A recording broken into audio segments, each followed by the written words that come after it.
Hello po, magandang umaga po sa inyong lahat at nagbabalik sa inyo si Danilo Manuel dito po sa aking YouTube channel at lalo-lalo na sa Saudi, sa Singapore, sa Malaysia at sa ibang pang ating karatig ng bayan dito sa ibang bansa. Ito na po, dinawit ni Jimmy Gubang ang dating first family ni Duterte sa nangyari noong 2018. Ito po ay napanood ko noon na 2018 na dinalaw ito yung shifting sa Butecore dito sa Maynila. Ito po ay dinalaw to ni Duterte at ito ay pangmadalian lang siyang dumalaw pagkatapos wala na po. Pero siguro ito ay alam ni Duterte kung sino ang may gawa nito. Ito na nga po, idinawit ni Jimmy Gubang na si Pulong at si Attorney Carpio, ang asawa ni Inday Sara Duterte at si Michael Yang. Naku, nakakahiya talaga itong first family noon ng nakaraan ni Duterte. Kaya pala itong si Antonio Trillanes ay galit na galit dito dahil ito si Digong ay meron din pala silang mga sangkot na anomalya dito sa drugs.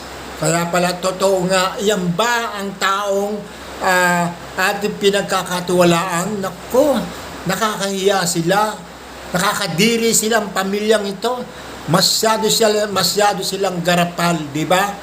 At hindi lang iyon, ang inappoint niya ng advisor ay isang Chinese na si Michael Yang.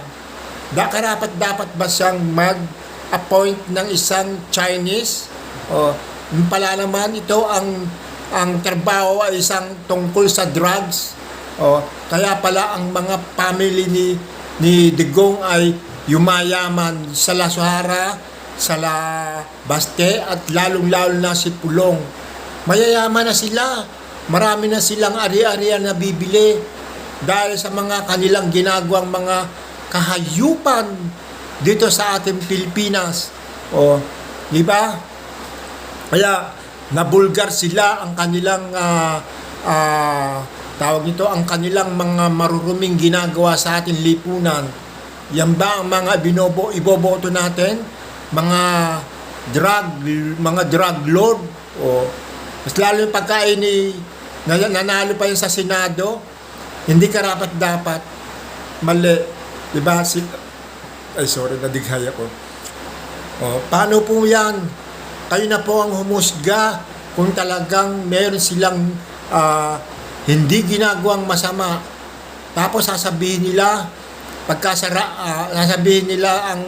ang ating Pangulong Duterte, ang ating Pangulong Marcos ay bangag, adik, ang mga anak niya ang mga adik.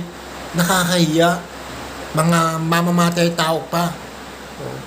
Ano masasabi nyo? Iboboto nyo pababayaan yung mga Duterte yan, lalo si Sara, pagka naging presidente.